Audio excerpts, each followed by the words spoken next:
Right, good afternoon and welcome back everybody. It's a huge pleasure to be chairing this session. My name is Simon Catewell.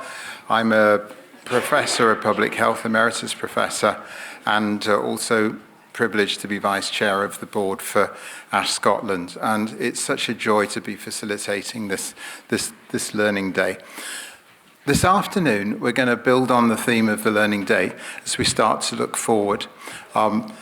The themes this afternoon are going to be future policy directions with a focus on inequalities and where next for smoke and aerosol-free environments. We've got initially 2 presentations, then we're going to have a panel discussion, then there'll be a break, and then there'll be workshops. And the good news is that having worked hard in the workshops, you can go home. And that'll be about 4 o'clock. So a little bit of mental stimulus, some coffee, and then a little bit more chatting and so on. So 2 presentations, the first a European perspective on tobacco control, and then we're going to hear about second-hand smoke exposure. So it's a great pleasure to introduce Erin Roman. She's the recently appointed director of the European Smoke-Free Partnership. You heard her comment this morning in the very rich discussion, which I think we all enjoyed. Erin's got a strong background in finance and economics. She's worked in academic research, and she's interested in how research, how evidence can inform and impact on policy direction. So we need to move the slide on. And so, as you see, Erin's talk is it's a very rich talk. I've looked at the slides, they're lovely. It's an overview of European tobacco control policy direction. So, Erin, the floor is yours.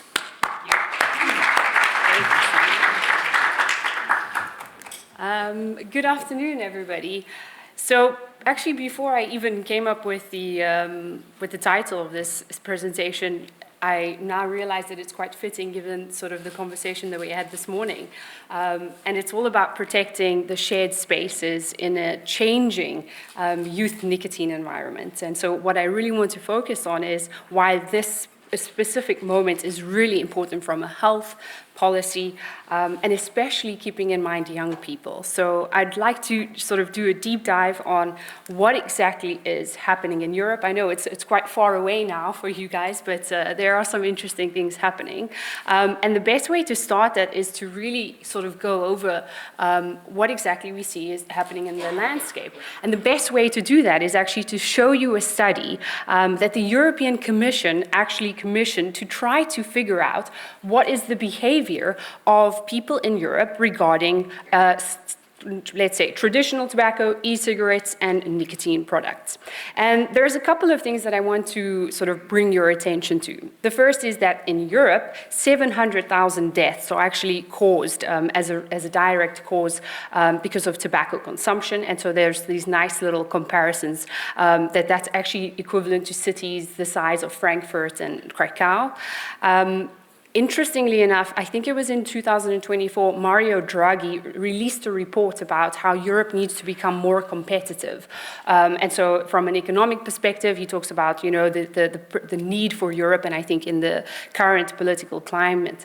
And he refers to an amount in order to reach that competitiveness is that we need around 700 billion in order for Europe to actually achieve sort of some level of competitiveness on the global scale. While I'd like to tell Mario Draghi that the societal cost of annual smoking is actually the budget that he's referring to. So maybe if Mario Draghi was aware of the concrete cost of tobacco smoking in Europe, he would realize that we actually know we can get that budget for competitiveness.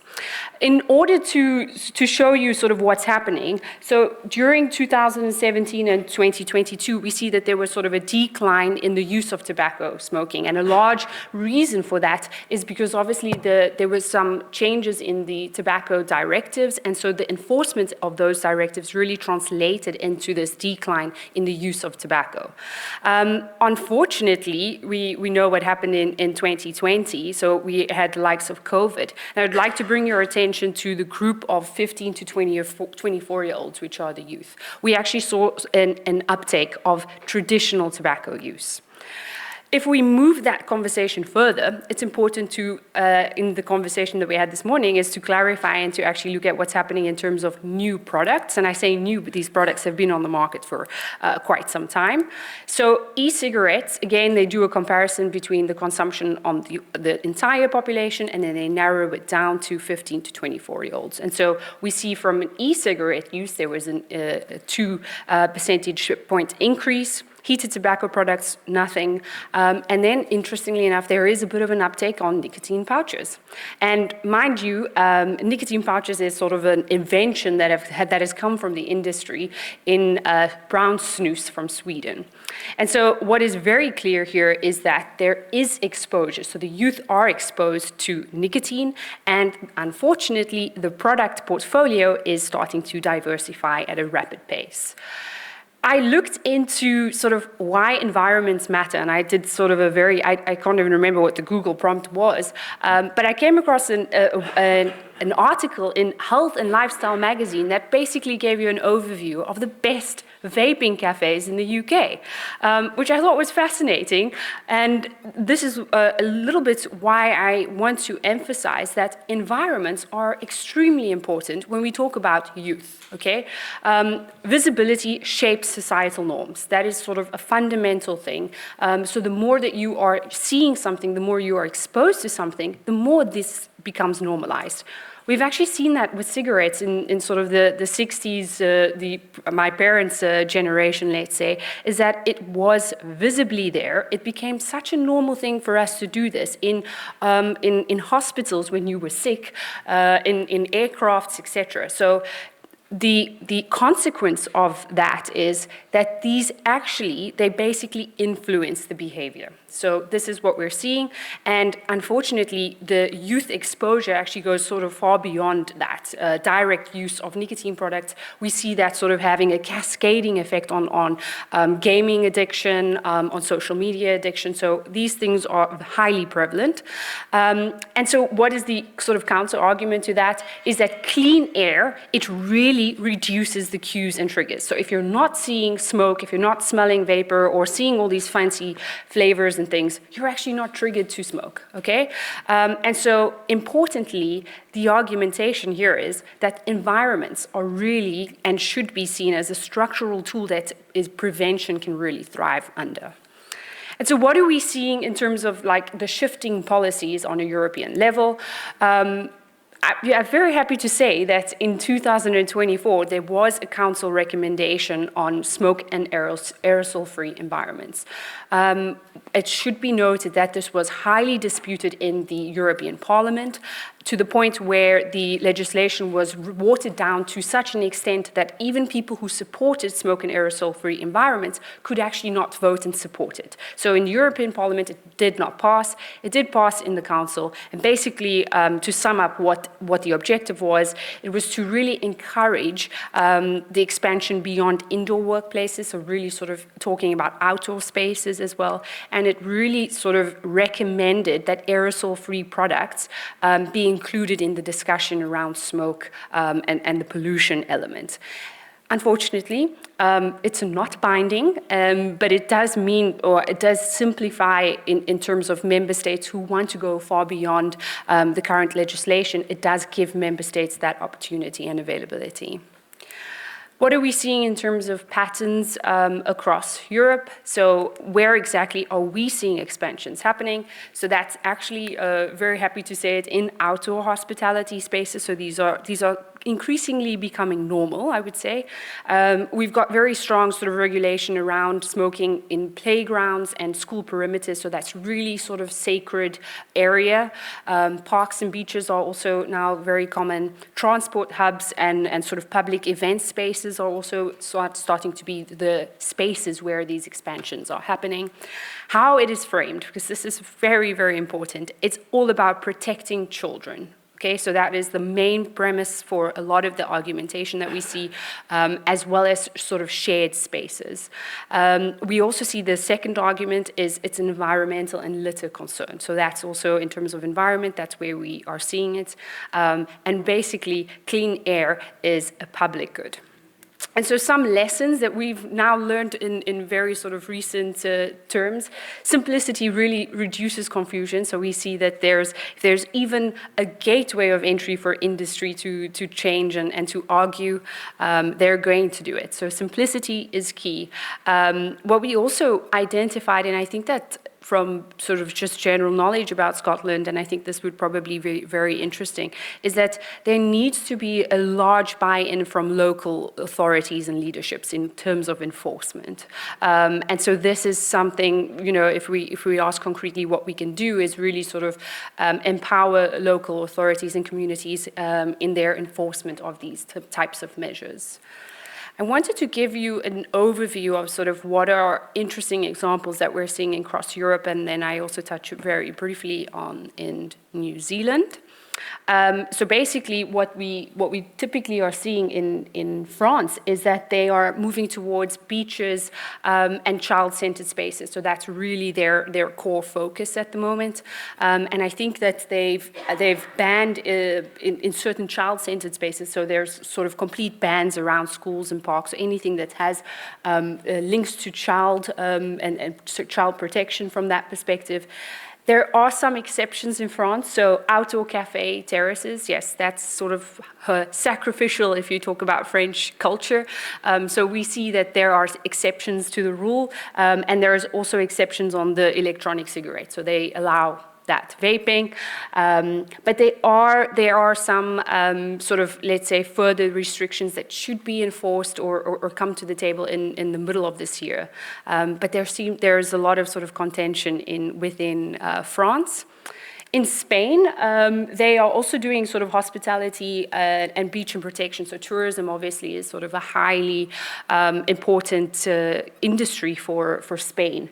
And so interestingly enough, they've actually gone as far as sort of banning areas, so beaches, hospitality areas, playgrounds, and they've actually included e-cigarettes into that discussion. So everything sort of smoke and aerosol free is banned in those sort of specific areas, and their policy approach was, we are going to treat all these new products exactly like we do with tobacco products. So I think that that's also very interesting. Belgium is quite an interesting, so I live in Belgium, and they really enforce sort of playgrounds and youth spaces. I do want to point to the upcoming terrace ban. So in 2027, as of January, you cannot smoke anything on an outdoor terrace, okay, which I think is sort of a huge win. I am, however, aware that if there are in excess of 25 people, it doesn't really count. There are certain loopholes in circumvention that you can actually smoke. So that just shows you a little bit Belgium's political climate, that if there's 25 plus people, you're allowed to smoke outside still. So crazy legislation on that. And interestingly enough, and this kind of goes back to the discussions that we had this morning, is there are, it sounds bizarre, but in sort of commercial sort of convenience stores, they've actually now placed curtains in front of any type of sort of cigarette smoking. So you can't actually see it. It's behind a curtain. And a lot of people were like, well, that's a bit silly because the guy needs to open the curtain and retrieve the product. But it's really effective. If you're not seeing these products, you completely forget that they're there, even though they're behind a curtain. So Belgium is really doing doing quite a bit of work on tobacco control. And then in New Zealand, I mean, it's a little bit unfortunate with the change of, I think New Zealand really were going to be the front runners here. They've done a nice thing of integrating their smoke-free sort of generational policies with their youth strategy, which I think is quite an interesting sort of way of looking at it. If we move to, we've got these great ideas of smoke and aerosol-free environments, we have to ask ourselves, what does the industry say? And so typical, these are just some sort of press snippings, I would say. They basically are trying to show us, that the government is crazy. The European Union or the Commission is basically trying to threaten countries who have this idea of harm reduction, this sort of typical narrative. And then there's some key messaging that's really sort of fundamental to the structure of Europe is, on the one hand, it's freedom and overreaching framing. So it's all about, you're trying to become the parent, you're trying to dictate how the rest of Europe needs to live, etc. Very interestingly enough, they are very much involved in this idea of environmental cooperation. So they are the solution to the problem. They are, I would say, funding initiatives. So this is sort of a key narrative that we're seeing. And this is actually, we're seeing it as a threat to Article 5.3 as well, where the legitimacy of the article is being threatened in the European Parliament. So that's something that is, I would say, fundamentally things that we need to be aware of. Key learnings, like I said, simplicity is really what strengthens implementation. We need to include, and I think if you're talking about it, you need to include aerosol products to avoid regulatory gaps. So you talk about tobacco and aerosol-free products. Child framing is probably the best way to frame this in terms of child support.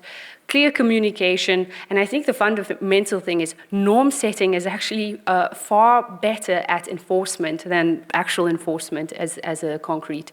And then very concretely, why is aerosol and smoke-free environments seen as sort of this preventative infrastructure is because clean shared spaces, that's actually what shapes norms. Visibility influences behavior. Especially in the context of youth.